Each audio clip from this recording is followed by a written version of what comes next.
क्या साहेब तेरा बहिरा है। अब उनके तर्कों को समझिए।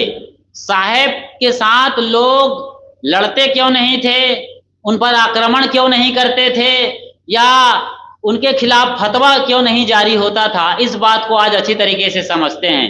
क्योंकि साहेब के तर्कों में इतना दम होता था कि सुनने वाला थोड़ा सा भी समझदार हो तो वो कभी भी साहेब के सामने सवाल जवाब नहीं कर सकता था। साहेब आगे कह रहे हैं इन्हीं पदों में, चींटी के पग नूपुर बाजे तो भी साहब सुनता है। सदगुरु कबीर साहब एक भजन में गाते हैं, न जाने तेरा साहब कैसा है, मस्जिद भीतर मुल्ला पुकारे, क्या साहब तेरा बहिरा है, चींटी के पग नूपुर बाजे तो भी साहब सुनता है। पंडित होके आसन मारे लंबी माला जपता है, अंदर तेरे कपट कतरनी तो भी साहेब लगता है। काफी लंबा पद है, लेकिन इन दोनों पदों को हम देखते हैं और समझते हैं कि किस तरीके से साहेब ने साहब का अर्थ ढूंढा है। और साहब को खोजने में दुनिया जो भटक गई है, खास तौर से पंडित और मुल्ला यानी धर्म के ठेकेदार किस तरीके से अपने अपने पैगंबर और परमात्मा के नाम पर अपने फिरके के लोगों को भटकाते हैं और अपनी जेब भरते हैं, अपनी जेब गरम करते हैं, अपनी रोजी रोटी सेकते हैं धर्म के ठेकेदार। इस पर साहब ने बहुत गहरा और कड़ा प्रहार किया है। वो जमाना रहा है मुगल सल्तनत का, दिल्ली के तख्त पर सिकंदर लोदी बैठे हुए थे और उसके सिपाही के तौर पर पहले रहे, फिर बाद में गुरु हुए शेख तकी। अपने इस्लाम धर्म को लंबा चौड़ा विस्तार देने के लिए कबीर साहब को भी तरह तरह से परेशान किया करते थे, यहाँ तक कि उनको फतवा जारी कर दिए, फिर परेशान करते करते मारने तक की बात आई थी। 52 कसनी शेख तकी जैसे लोगों ने मिलकर दिया था। तो साहेब इन चीजों को बड़ी बारीकी से जानते थे। कबीर साहेब जो संत सम्राट कहे जाते हैं, उच्च कोटि के संत हैं, तत्वदर्शी, अपने आप को जानने वाले आत्मज्ञानी संत को वो परेशान कर सकते हैं, तो साधारण जनता के साथ क्या कर रहे होंगे अंदाजा लगा सकते हैं आप। उस जमाने में जजिया कर लगाया जाता था और जो नीचे तबके के लोग रहे हैं, एसटी, एससी, ओबीसी या जिन्हें आज दलित पतित कहा जाता है, उनका तो कोई ठिकाना नहीं था। धर्म के ठेकेदार जो पंडित रहे हैं, सवर्ण अपने को कहने वाले, उनके अंडर में भी ये लोग सही सलामत तरीके से रह नहीं पाते थे। तो साहब कहते हैं, ना जाने तेरा साहब कैसा है। साहब जिसको हम लोग साहेब कहते हैं, एक दूसरे में जब आपस में अभिवादन करते हैं तो साहेब बंदगी कहते हैं। सदगुरु संतों के नाम के पीछे भी हम साहेब लिखते हैं, लेकिन शुद्ध शब्द है साहिब। साहिब मतलब ये उर्दू फारसी का शब्द है, मूलतः अरबी शब्द है जो उर्दू फारसी से होते हुए हिंदी में आ गया है और यहाँ भी इसको इस्तेमाल किया जाता है। साहब जैसे अंग्रेजों के जमाने में भी साहब या साहब कहा करते थे बड़े लोगों को, अधिकारियों को, लेकिन मूल रूप से साहेब का अर्थ होता है पूज्य या मालिक या बड़े जन, जिनको हम बड़े आदर से भाव से देखते हैं और समझते हैं। न जाने तेरा साहब कैसा है। यहाँ पर साहेब का अर्थ है उस परम सत्ता से जिसे भगवान, ईश्वर, पैगंबर या फिर खुदा, अल्लाह ताला या लॉर्ड और गॉड कहा जाता है, उससे है।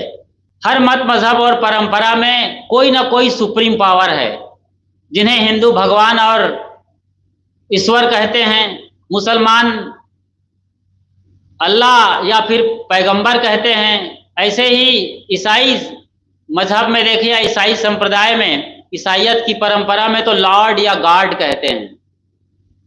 कोई ताकत है जो दुनिया चला रही है, जिन्होंने दुनिया बनाया है, उनके अनुसार उनकी किताबों में लिखा है, उनके धर्म ग्रंथों में ये लिखा हुआ है, कुरान में भी लिखा है, बाइबल में भी यही लिखा है और वेद में भी कहीं ना कहीं इसका जिक्र है। पुराणों में तो खूब जिक्र है कि अमुक भगवान ने दुनिया बनाया है।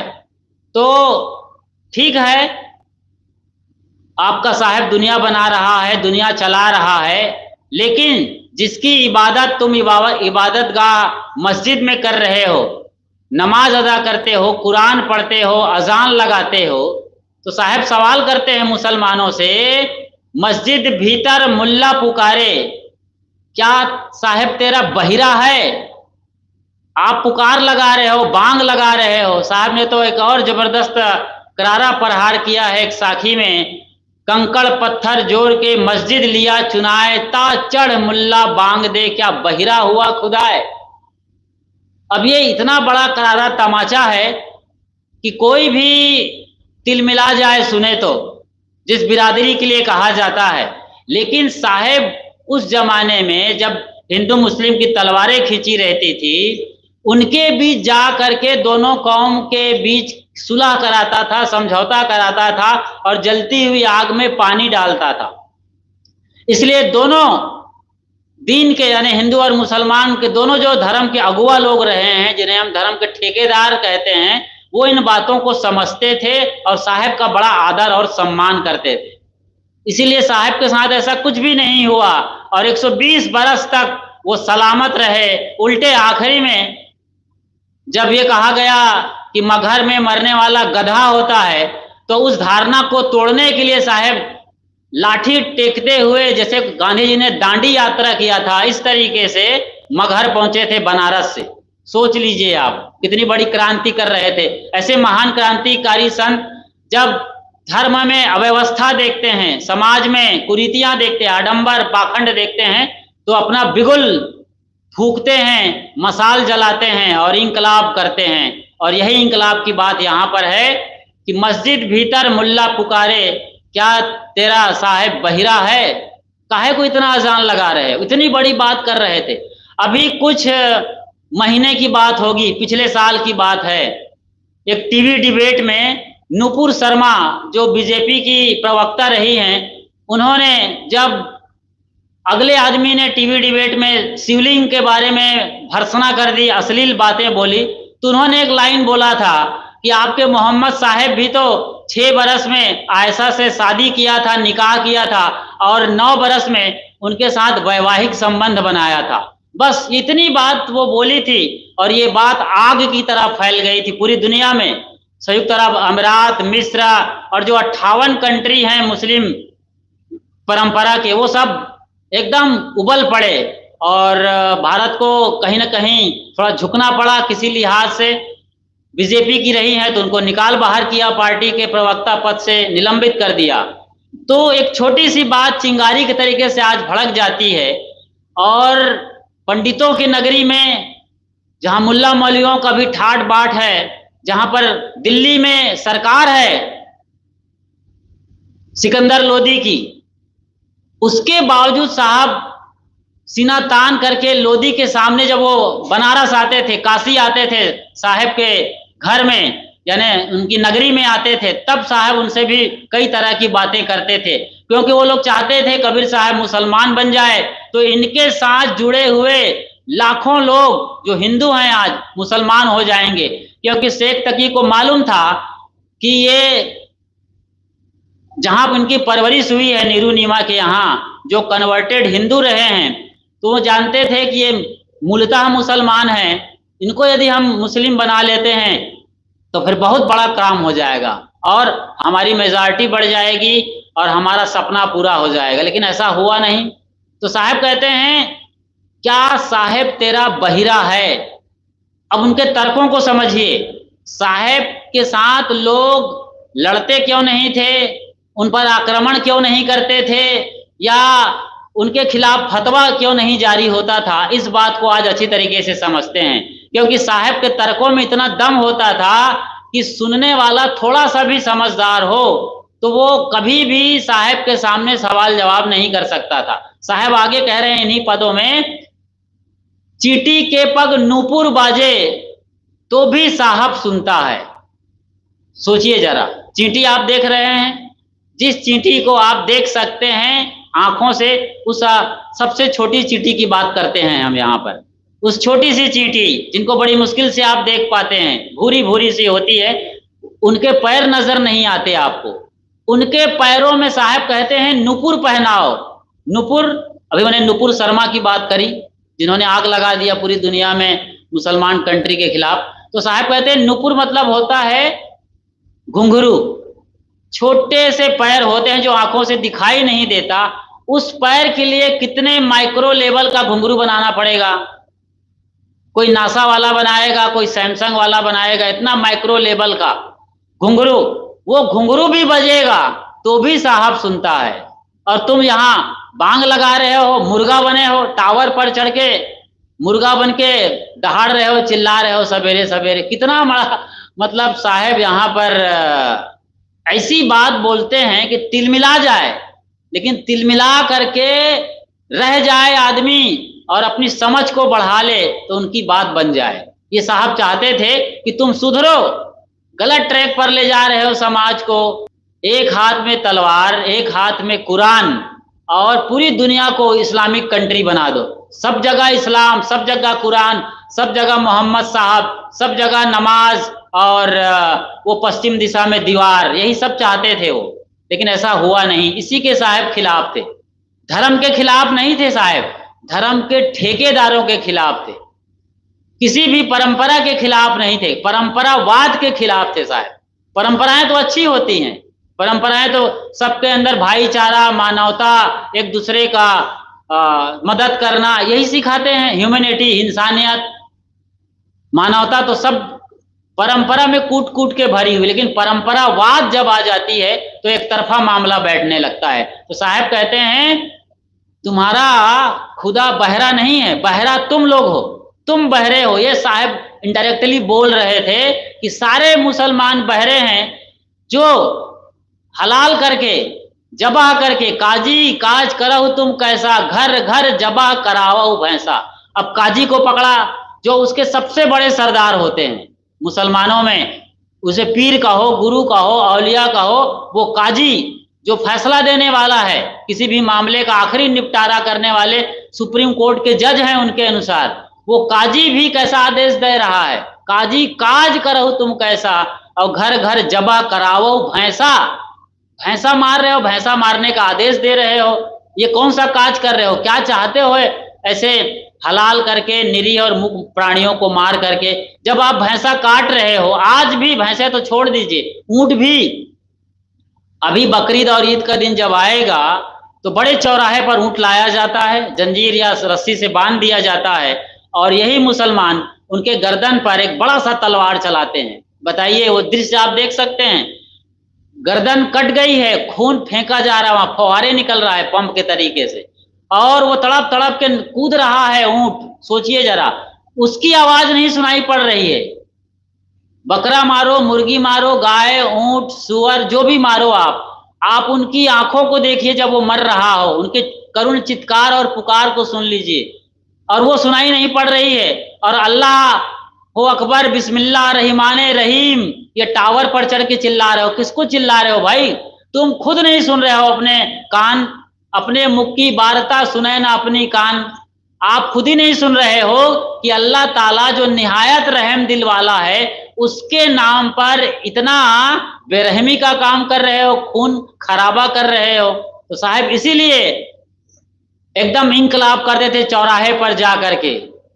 कबीर खड़ा बाजार में, लिया लुआठे हाथ, लुआठा लेके, मसाल लेके, और पुकार कर चिल्ला कर अपनी बात रखते। तो साहेब बहरा नहीं है, खुदा या मालिक जो माना जाता है परंपरा के अनुसार, वो भगवान, वो ईश्वर कभी भी वो बहरा नहीं है, अंधा नहीं है। उसके तो 1000 आंखें हैं, 1000 कान है, क्योंकि वो सबके दिलों में बसता है, यहाँ हृदय स्थल में बसा हुआ है। जब भी आदमी गलत करने चलता है तो धक धक करने लगता है, धड़कने लगता है, धड़कन बढ़ जाती है। यहाँ से आदेश आता है कि ये गलत काम है, तुम अकेले में भी कर रहे हो, कल नहीं परसों पता चलेगा और इसकी सजा तुमको मिलने वाली है। मुस्कान और साहिल नीला ड्रम में अपने पति को मार दिया था और भर दिया था बोटी बोटी करके, और सीमेंट का घोल डाल दिया था। उन्हें पता था कि ये पता नहीं होगा, और दोनों चले गए थे मनाली गुलछर्रे उड़ाने। लेकिन कानून के हाथ लंबे होते हैं, आज पकड़ लिए गए हैं और दोनों जेल में सड़ रहे हैं। गुहार लगा रहे हैं, भीख मांग रहे हैं, कौन क्या करेगा। तो आप कितने अकेले में जाके गलत काम करो या जो भी करो, आपके दिल को मालूम होता है। खुशी भी होती तो दिल धड़कने लगता है, एक खुशी की धड़कन होती है, आह्लादित हो जाते हैं आप, रोमांचित हो जाते हैं। पंडित होके आसन मारे, साहब पंडितों पर मुखातिब होते हैं, क्योंकि ये दोनों कौम आज भी भारत में सबसे ज्यादा है, इन्हीं दोनों का बोलबाला है। अभी जो पहलगाम में धर्म पूछ करके हिंदुओं को मारा गया था पेंट उतरवा करके, यहां भी यही धर्म के नाम पर वो तथाकथित मजहब और परंपरा आया। आपने देखा है उसका परिणाम, ऑपरेशन सिंदूर के चलते मुसलमान और हिंदू ही लड़ रहे थे, धर्म के नाम पर ये मजहब और परंपरा वाले ही लड़ रहे थे, बल्कि दो देश लड़ रहे थे, ये बटे हुए हैं हरा झंडा और भगवा झंडा में। तो इस तरीके से साहब दोनों को ठीक करना चाहते हैं कि जो बड़े लोग हैं, आका हैं, सरदार हैं, ठेकेदार हैं, ये ठीक हो जाएं तो फिर सब ठीक है। थोड़ा सा पंडितों को देख लेते हैं कि साहब पंडितों पर क्या कहते हैं। साहब कहते हैं, पंडित होके आसन मारे लंबी माला जपता है, अंदर तेरे कपट कतरनी तो भी साहब लगता है। पंडित होके आसन मारे, पंडित और मुल्ला की जहां बात हो रही, यहां पर आप ये समझिए केवल उनके लिए बात नहीं हो रही है, हम सब भी कहीं ना कहीं किसी परंपरा से जुड़े हैं, हमारी भी मान्यताएं हैं, हमारे भी ग्रंथ हैं, किताब हैं, गुरु है, पंथ है, परंपरा है।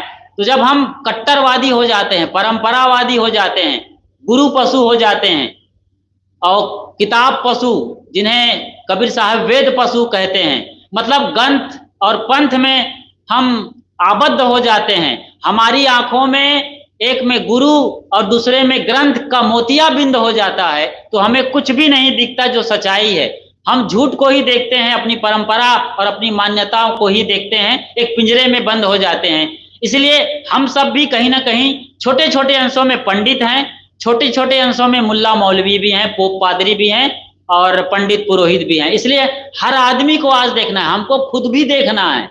आसन लगाता है पंडित जी, बड़ी लंबी चौड़ी आसन लगाएगा, खूब माला टरकाएगा देर देर तक, और ओम नमः शिवाय का जाप करता रहेगा, तिलक लगा करके, दाढ़ी चोटी बढ़ा करके, भगवा वस्त्र धारण करके, जनेऊ धारण करके, जो भी उनका स्वांग है वो पूरी तरीके से पहनकर लगाकर लंबी साधना में बैठ जाता है।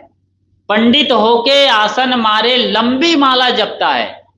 पंडित जी कोई नहीं है मंदिर में तो धीरे धीरे बोल रहा है, उन्हें पता चलता है कि लोगों की आवाज आ रही है, पदचाप आ रही है, लोग मंदिर में आ रहे हैं अब आरती के लिए, पूजा के लिए, चढ़ावा के लिए, तो और जोर से थोड़ा सा चिल्लाकर बोलता है, ओम नमः शिवाय भगवते वासुदेवाय, या अभी जो भी मंत्र वो बोल रहे हैं, ओम भूर्भुवः स्वः तत्सवितुर्वरेण्यं भर्गो देवस्य धीमहि धियो न प्रचोदयात्।